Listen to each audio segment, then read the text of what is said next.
So I'm sure most of you guys know the Bulls have 5 games left in their schedule. They're currently on a 2-game win streak, and they have a 1.1% chance of making the playoffs. Basically, they're not going to make it. Obviously, there were a lot of close games throughout this season that could have gone in the Bulls' favor, whether it was through a missed call, a buzzer-beating shot, or blowing a fourth quarter lead, but that's neither here nor there at this point. Sometimes that happens in the NBA, and with just 5 games left in the season, the Bulls are sitting 11 games below 500, but what I want to talk about in this video is why it is so critical for the Bulls to close out the last 5 games of the season strong and making a statement that they're here to compete, and adding another piece is all that it's going to take in getting this team over the hump. So what's going on, everyone? You're listening to Bull Central here. Hope you're all doing well. So we can all agree that this has been a disappointing season for the Bulls that has really been an up and down roller coaster. There were times where the team looked very promising to then looking like one of the worst teams in the league. Some players showed promise, then they would fall off and get benched.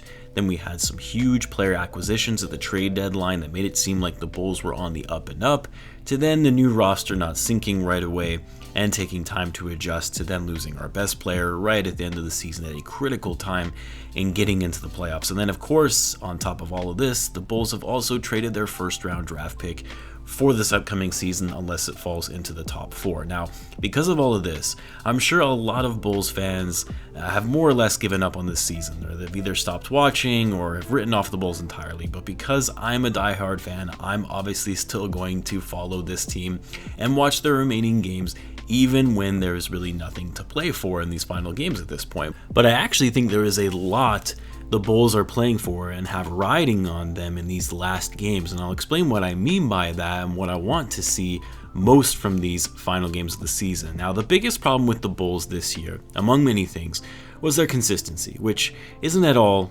odd or very surprising in any way, given that this is a very unique season, playing in the middle of a pandemic with players being in and out of the lineup for either the Bulls themselves or their opponent, a shortened schedule but condensed into a smaller time frame, and of course the Bulls revamped the team midway through the season. And on top of that, maybe you could consider it more minor, but the Bulls didn't have any fans in the stadium until just this past game, which that can have effect on your sense of home court advantage.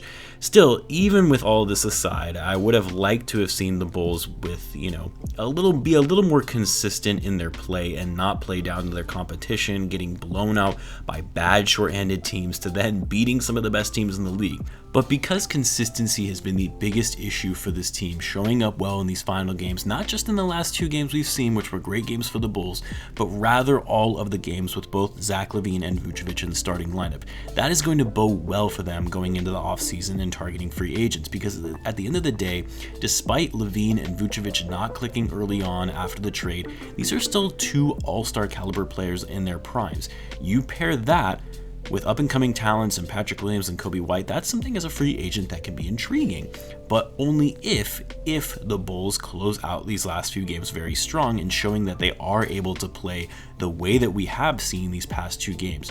No more bad losses to bad teams, and we'll see if that's the case tonight against the Pistons.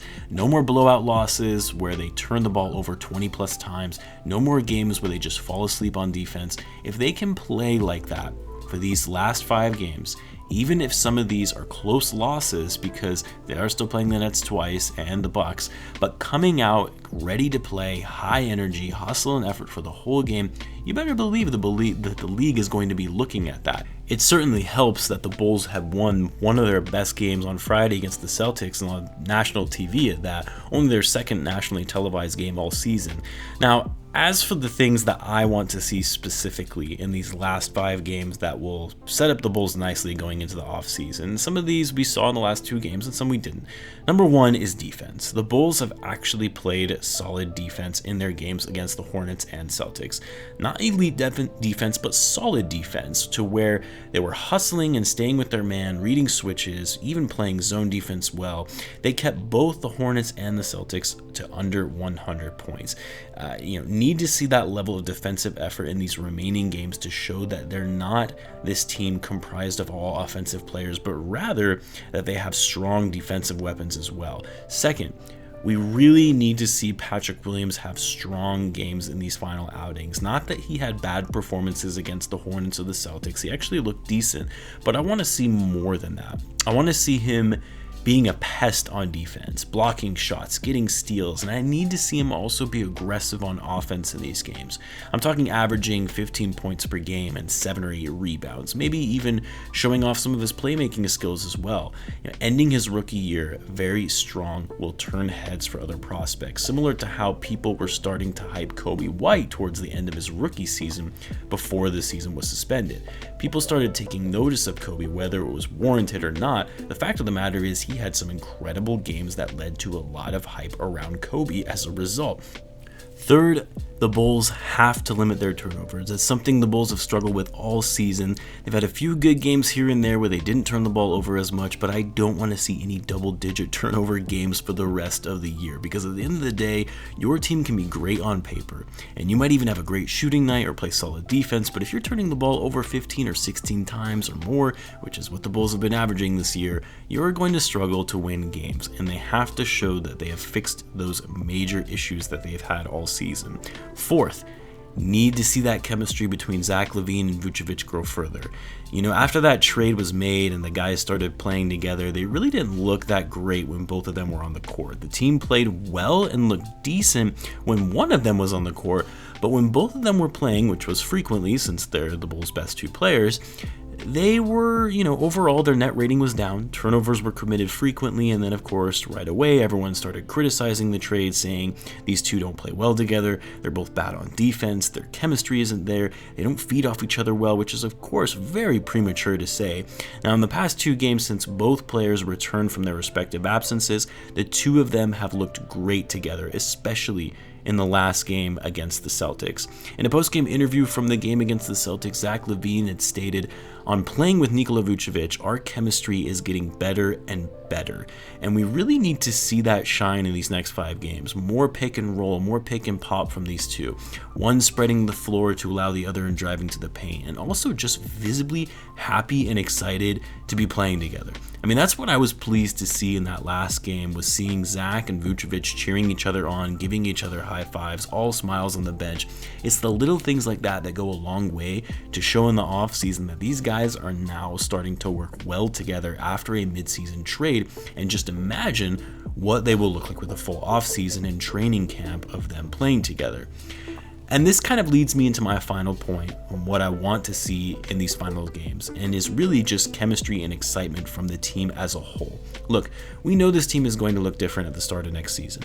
There are a lot of guys on expiring contracts, and it's no secret that the front office isn't done in making adjustments to this roster to improve it further. But closing out the season with all of these other factors I mentioned in mind, and the guys looking happy, enjoying themselves, and having fun out while doing all of it, makes such a big difference when it comes to free agent prospects. Because realistically, when a team is struggling, they appear to be, locker room issues, chemistry issues, guys aren't happy or they're frustrated, players from around the league aren't going to want to go there. They're just not. I mean, that's kind of been the case with the Bulls for a while now. Their last big free agent that they were able to bring in was Pau Gasol. And really before that, you could maybe say Carlos Boozer and Ben Wallace before him, none of which were really big names and were already starting to get past their primes when they were brought in.